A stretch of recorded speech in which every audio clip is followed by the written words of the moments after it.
Viral ngayon ang ginawang paghalik ng aktres na si Sunshine Cruz sa negosyanteng si Atong Ang.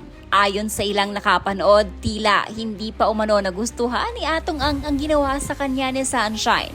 Ilang buwan na ding napapabalitang may relasyon ng dalawa matapos na mamataan ang mga ito ng ilang netizens.